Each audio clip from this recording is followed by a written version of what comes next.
Next phase of life. You are responsible for all that you do in life. You are responsible for the debts you incur in life and for repaying your debts. No one will pay your debts, except you. The bad and good you create is called karma. Karma and the astral realm are deeply related. It is at this plane of life that you make decisions which will affect your future. Until you learn the lessons necessary to be learned on the earth plane, then you must continue to return, until you have learned all there is to be learned. Who determines when you have learned all that there is to be learned? The Oversoul is who. In a process not described here, your future is woven out of your magical essence in the astral realm. This magical fabric that is being woven contains the basic kinds of programs. By programs, I am referring to programs very similar to that used by the computer, so that it can carry out its basic functions. One of your inner programs sets for you predetermined events which you must experience. These events are the results of energies you have set into motion from out of the past which must be again experienced and worked through. Further, they can be events, not necessarily a result of your past but of events which you need to experience to make you stronger and a better instrument for your Oversoul. The second program is for you to make. These are periods which allow you to determine the path you will choose. They are like a blank tape upon which you write your future. You know, when you have entered these periods, for you feel like a ship adrift on the seas. All the familiar surroundings, experiences, and securities in your life are gone. They are not easy times for you, but they are the greatest periods for your soul growth. They bring to you periods of inner growth, new directions in your life, and a chance to accelerate your magical growth. In these periods, you are the captain of your destiny.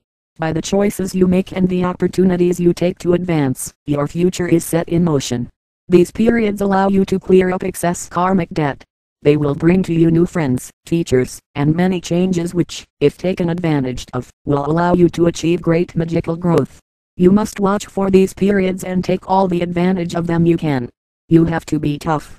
They will test the very essence of that which you are made of. You must do the very best you can in all that you do. You must be strong and know that you are guided. You never fail in life if you can't say that you did your best. You can gain these learning experiences in the astral realm, just as you can learn them on earth. So why would you want to leave the astral world? In the astral, life is full of harmony and beauty. It would take a long time to learn even the easiest of lessons. So, in order for the Oversoul to grow at a fast rate, it chooses to send a part of itself, being you, to learn quickly in the school of hard knocks. You know that you grow fastest when you have to learn the hard way. You learn your lessons quickly and well. If life was all fun and games you would never learn, so life is not easy. There are some lessons that can only be learned on earth. A hard life may not necessarily be a sign of large karmic debt, but a period of quick growth and possible advancement. How many lifetimes does it take before you don't have to come back here anymore? No one can really say how many lives it will take except your Oversoul. There is only so much that can be learned from each sojourn on earth. There are so many things that must be learned from living on earth. You keep coming here to the earth, until you have learned all the lessons necessary, and until the Oversoul is in charge of your life.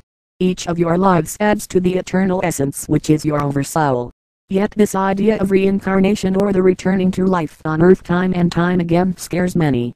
They don't like reincarnation, because they are afraid that they will lose their individuality. Well, you never lose that individuality. Your Oversoul can be compared to a vessel of water. In that vessel of water, if you add some red dye, the water will appear red. Add the color yellow and you will have orange. Each color is still there, but their added essence creates a new whole. Thus you add each individuality into the Oversoul. The Oversoul grows and becomes more than it just was by that new addition. You are still that individuality, but you are in cooperative union with all the other parts which make up the sum, which is the Oversoul. When you have learned all that must be learned, then you no longer have to return to the earth. You then pass beyond the astral world, when you have learned all that you have to learn there. There are many things to learn in the astral. There is the special group that is responsible for the souls making the transition from the earth to the astral. There are those who weave the soul fabric for a soul's journey to earth. There are also teachers, doctors, nurses, advisors, and guides to those still living on earth. You can, after gaining all that you must learn in the astral, die or leave this dimension and go on to an even higher realm. You could also go on to a more advanced planet and civilization and begin the cycle of life and death there. The variables are endless and the choice of your oversoul. I have referred to the astral realm as the water realm. In night magic, the things you will learn of this realm are known as water magic.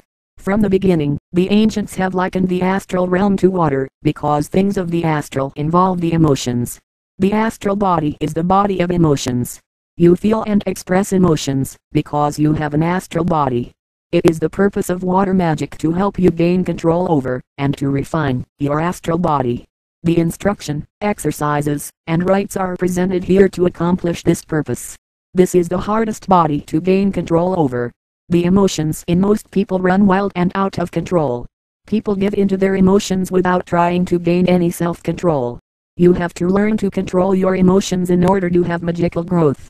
You must make the astral body an instrument worthy of the oversoul. It must become an instrument through which the oversoul pours out its night energies into the world. You must strive at all times to be consciously aware that, as you feel and express emotions, that actually it is the oversoul who feels and expresses through you. That control over your emotions and the expression of night force comes only through constant communion with your oversoul.